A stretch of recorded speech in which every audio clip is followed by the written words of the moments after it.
ঢাকা বিশ্ববিদ্যালয়ের ব্যালট পেপারকে আপনি কোনোভাবেই গাউসুল আজমের নিচতলায় অরক্ষিত অবস্থায় রাখতে পারেন কিনা সে প্রশ্ন আপনাদের মধ্য দিয়ে বিশ্ববিদ্যালয়কে এবং গোটা জাতিকে, ঢাকা বিশ্ববিদ্যালয়ের প্রশাসনকে আমি করছি। এবং কোনো ক্রমিক নম্বর এই ব্যালট পেপারে ছিল না। এবং এই যিনি আছে যে এই ব্যালট পেপার ওইখানে অরক্ষিত অবস্থায় থেকেছে, সেখানে সিসি ফুটেজ আছে, সেগুলোকেও আপনারা কালেক্ট করেন।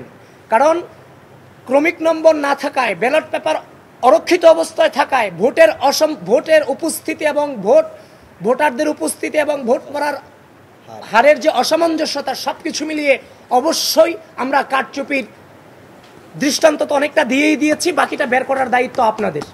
ফলাফল প্রত্যাখ্যান কি প্রত্যাখ্যান না, তার চেয়ে বড় কথা হচ্ছে 2019 সালের যে ডাকসু নির্বাচন হয়েছে, 19 সালে ডাকসু নির্বাচন হয়েছে, সে নির্বাচনকে নিয়েও কিন্তু এখন পর্যালোচনা হচ্ছে।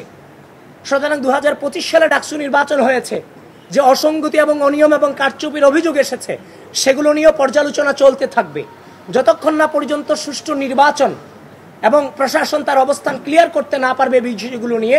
এই নির্বাচনকে তো আমাদের জায়গা থেকে বৈধতা দেওয়ার কোনো সুযোগ নেই। উল্লেখ্য আইন ও বিধি অনুসারে উপরোক্ত অনিয়ম ও অসঙ্গতি সমূহের বিষয়ে বারবার সংশ্লিষ্ট কর্তৃপক্ষকে অবগত করে সমাধানের অনুরোধ করলেও তারা কোনো কার্যকর পদক্ষেপ নেননি, বরং ইচ্ছাকৃতভাবে কালক্ষেপণ করে চলেছেন, যার ফলে ডাকসু হল সংসদ নির্বাচন 2025 ইতিহাসের পাতায় একটি নেতিবাচক প্রশ্নবিদ্ধ নির্বাচন হিসেবে ঠাঁই পাবার দিকে এগিয়ে যাচ্ছে বলে আমরা মনে করি।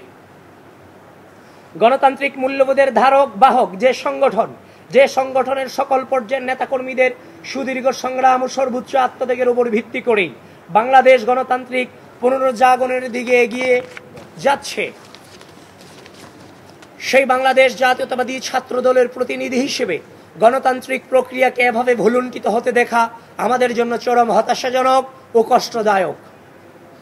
আমরা তারপরও আশা রাখব যে ঢাকা বিশ্ববিদ্যালয় প্রশাসন গণতান্ত্রিক মূল্যবোধের অন্যতম স্তম্ভ স্বচ্ছতা ও জবাবদিহিতার পথে ফিরে এসে উপরোক্ত অনিয়ম এবং অসঙ্গতি সমূহের বিষয়ে যথাযথ তদন্তপূর্বক সকলের সামনে সত্য উন্মোচন করবে।